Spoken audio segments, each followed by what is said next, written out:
Hello and welcome back to the channel. My name is Shauna Sanders and this is Daughters of the King, a place where we discuss narcissism and narcissistic abuse recovery from a spiritual, biblical, and psychological perspective. Thank you for being here today. Today I want to talk about the topic of contempt. Contempt in narcissistic relationships.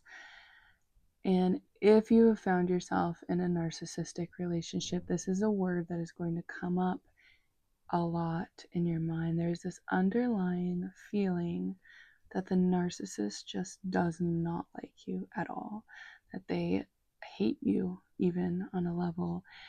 And if you are feeling this in your relationship, know that that is not a healthy dynamic, and that is not something that God has called us to live in and to be yoked to.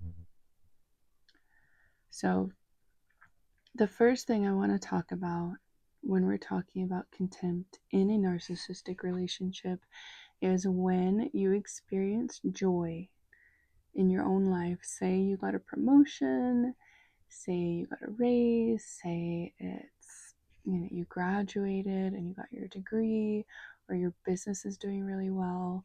There is some sort of celebratory moment, some joyful moment that you experience and you desire to share with the narcissist. And it makes sense that if you're in an intimate relationship, even if it was just a friendship, that this person would also desire to celebrate your wins and your victories. And the truth is, when you're in a relationship with a narcissist, that is the opposite of what you experience. Your joy is a downer to them. They do not like to see you succeed. They do not like to see you doing well.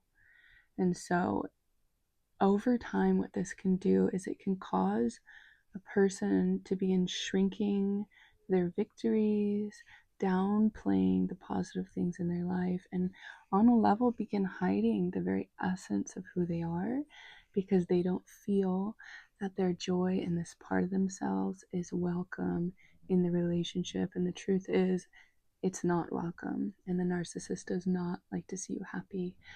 And that's a really hard reality to sit with, but it's also how people end up as such a shell of who they once were, because the narcissist just disdains your existence. They do not want to see you doing well. They want you small and reliant on them for self-worth and for everything. And so another way that you will see this contempt in a relationship with a narcissist is when you are sick or when you have a health crisis. When you're in a time of need, the narcissist, as a partner, you would expect would show up for you, make you soup, bring you hot tea, let you rest, if you have kids, letting you take a nap perhaps, letting you go to bed early, taking care of you, maybe lying with you and just getting you medicine at the store. These little things that we do for people that we love and care about. And the truth is, in a narcissistic relationship, again, that is not what you experience. In fact, you experience the opposite of care. So when you're at your vulnerable moment, even if you just came out of surgery or childbirth, the narcissist is not there to help you. They see you as a burden. They think you're weak for needing them, which is funny because on a level, they want you to need them. But when you actually need them, they won't actually show up for you. And so it's this horrible thing, especially if you find yourself married to someone like this, and you make the vows that you will love one another in sickness and in health, and you will not experience that in a narcissistic relationship. The narcissist hates that you are taking the attention. They hate that you need them, and they do not want to serve you. They do not want to humble themselves to the level of a servant. And as followers of Jesus, Jesus exemplified the perfect example of servant leadership, and that is what he called husbands to be. and everyone to be, is to be a servant leader and to serve with humility. And the narcissist will display the complete opposite of humility.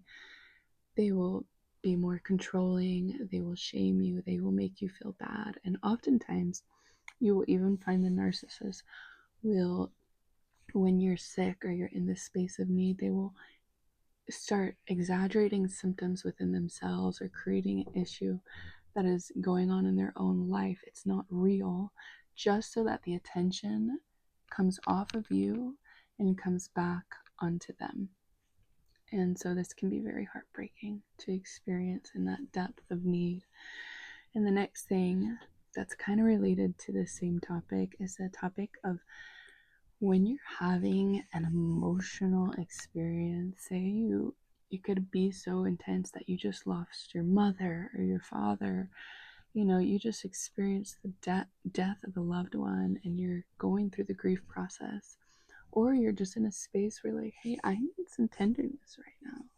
I need somebody to just hold me in my emotions. I'm sad. I'm hurt by, maybe you had a falling out with a friend and you just need someone to hold you or someone to acknowledge and sit with you in your pain. And because the narcissist has so much contempt for you, they are not able to sit with you in your pain. And this hurts. If you experience it, it hurts because you will never be emotionally met in this relationship. You will bring your emotions to the table and you will be shamed or blamed, or the tables will be turned onto you and you will be made to feel even worse when you're already feeling down. So you cannot rely on the narcissist to love you in those vulnerable and tender moments. And the truth is, in these same experiences, when the narcissist is having an emotional experience, say they've been hurt by a friend, or they lost their job, or they're going through a death of a loved one, they will expect you to be there for them with 100% of your love and care. And the truth is, you probably will be because you're a loving, caring person. But you will not experience mutuality in this area.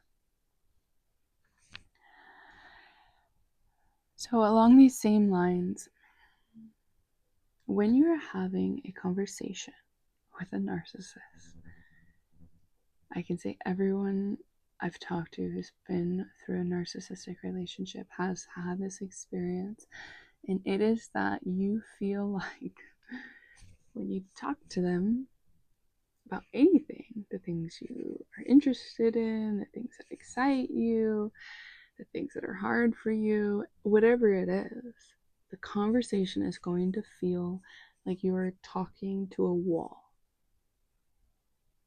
There will be no emotional reaction from the narcissist to support you, to make you feel that they're listening to you, to make you feel that you're understood, that they will just pay attention to whatever else is going on, perhaps looking at their phone while you're telling them something very important and dear to you.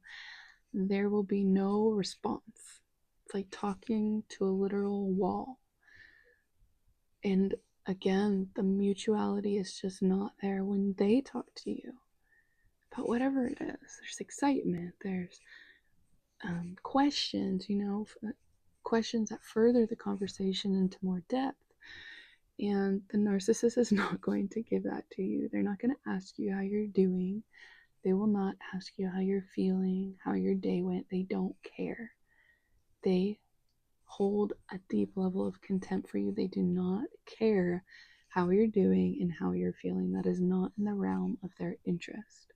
All they care is that they have you under their grips, under their control, and that they hold power over your life. And so this is not a relationship where you are going to feel mutuality. It will be very one-sided.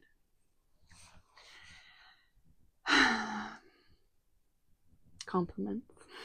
This is a really hard one for people that are in intimate relationships with a narcissistic person, is that The narcissist will not compliment you.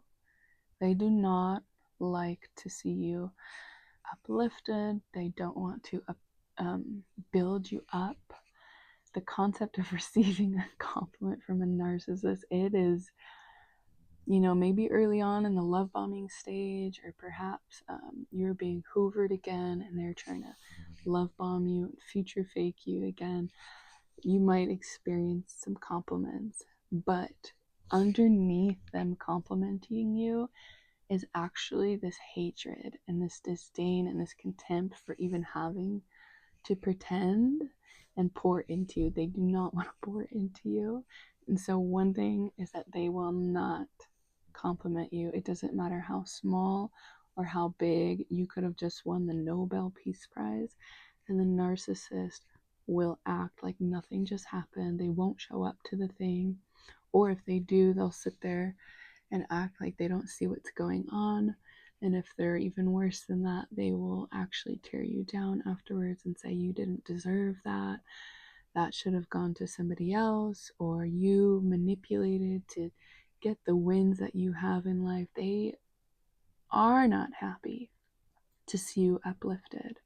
And you'll notice if you have a friend that compliments you in the presence of the narcissist, or even just to the narcissist one-on-one, they're like, wow, your wife is so beautiful, or her cooking is so delicious, like you're such a blessed man.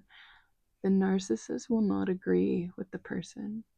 They might put on like a fake little, like, I forget what that smile's called, where the eyes never smile, but there's like this mouth smile. It's kind of like this.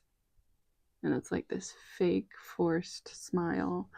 And the narcissist does not like to hear other people lifting you up, and they will not lift you up themselves. Their goal in the relationship is to tear down your self-worth, your self-confidence, and your identity.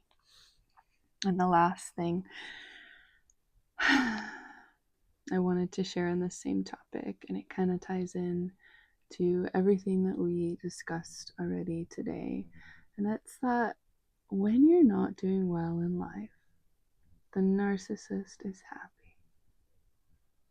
They're not happy to help you.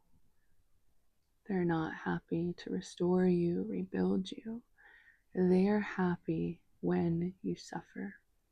They are happy when you're getting the short end of the stick. They are happy when things are not going well, say you lost a job, anything, a health issue. It brings them joy when you lose in life and when you suffer. And that is not God's calling for anybody's life. And if you are watching this and you find that the person you are interested in, courting, dating, married to, friends with, whatever relationship, meets you with contempt in any of the ways that I have shared today, just know that that is not God's heart for your life, and that is not God's heart for your relationships. A person that holds contempt for you is living under the mind of Satan. They do not have the mind of Christ, and you are not to be unequally yoked with unbelievers, and that goes for fellowshipping, and that goes for intimate relationships. So if you find yourself in a relationship with somebody who holds contempt for you, and you're noticing that the patterns I just spoke of, you notice in this person, then it is time to make another decision and remove this person from your life, because they do not love you, they do not care for you, and they're actually waiting on your downfall, and they rejoice when you are broken. They have the mind of Satan. They want to kill, steal, and destroy you in every way that they can. And so my prayer is today that you walk in discernment and you remove the people. You have the courage in Christ to remove the people from your life who do not uplift you, do not uphold you, and rejoice in your suffering.